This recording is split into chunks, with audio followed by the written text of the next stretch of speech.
మేమేదో విదేశాలకు పోయినాం, పెట్టుబడులు తేవడానికి పోయినాం అంటుండ్రు.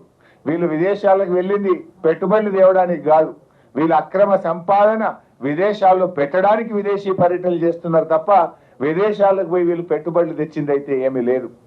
ఇంకా ముఖ్యమైన విషయం, ఒక మాట అన్నారు, తెలంగాణ అభివృద్ధి రేటు అంటే మన జిఎస్డిపి దేశ సగటు కన్నా అధికంగా ఉంది అని భట్టి గారు తన ప్రసంగంలో చెప్పారు. Telangana growth rate is more than the countries growth rate.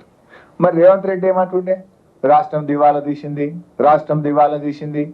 బట్టేమో దేశం కంటే మన రాష్ట్రం అగ్రగామిగా ఉంది, మన వృద్ధి రేటు బాగుంది అంటాడు.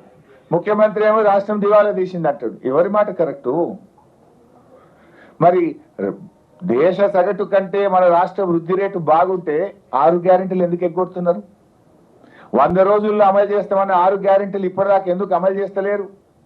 3 సార్లు రైతు బంధు ఎందుకు ఎగ్గొట్టారు? 3 సార్లు రైతు బంధు ఎగ్గొట్టినందుకు ముఖ్యమంత్రి ముక్కు నేలకు రాసి రైతాంగానికి క్షమాపణ చెప్పాలని చెప్పి మేము డిమాండ్ చేస్తా ఉన్నాం. నేను అనుకున్నా మేము 3 సార్లు రైతు బంధు ఎగ్గొట్టినాము, క్షమాపణ చెప్తారేమో బడ్జెట్ స్పీచ్ లో, ఒప్పుకుంటారేమో అని మేము ఆశించినాం. కానీ అదే బుకాయింపు. ఇవాళ 6 గ్యారెంటీల విషయంలో పోయిన బడ్జెట్ లో 6 గ్యారెంటీలకు 56,083 కోట్లు పెట్టారు. ఈ బడ్జెట్ లో తగ్గించారు. ఈ బడ్జెట్ లో 50,712 కోట్లు పెట్టారు. మేము అనుకున్నాం 6 గ్యారెంటీలు మహిళలకు 2,500 ఇస్తారేమో, ఈసారి బడ్జెట్ పెంచుతారేమో 6 గ్యారెంటీలకు అనుకున్నాం. వృద్ధులకు 4,000 పెన్షన్ ఇస్తారేమో, బడ్జెట్ పెంచుతారేమో అనుకున్నాం. కానీ కోత పెట్టిండ్రు.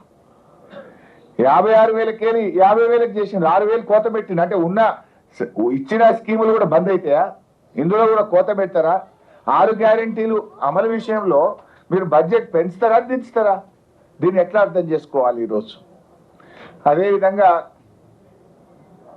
తలసరి ఆదాయం ఇవాళ బడ్జెట్లో చెప్పారు, దేశం కంటే తెలంగాణ తలసరి ఆదాయం 1.9% ఎక్కువగా ఉంది అన్నారు. నిజానికి బీఆర్ఎస్ హయాంలో చూస్తే తలసరి ఆదాయం ఇంకా చాలా ఎక్కువ ఉండేది.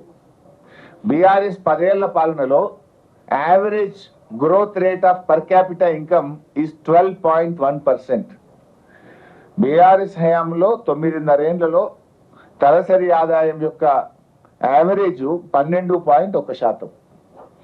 కాంగ్రెస్ పాలనలో తలసరి ఆదాయం ఎంత? 10.2%. ఎందుకు తగ్గింది? ఇది మీ పరిపాలన వైఫల్యం, ఇది మీ చేతగాంతనం, మీ స్కాముల వల్ల, మీ అక్రమ అవినీతి సంపాదన మీద మీ దృష్టి పెట్టి పాలన గాడి తప్పడం వల్ల ఈ రాష్ట్రం యొక్క తలసరి ఆదాయం తగ్గింది.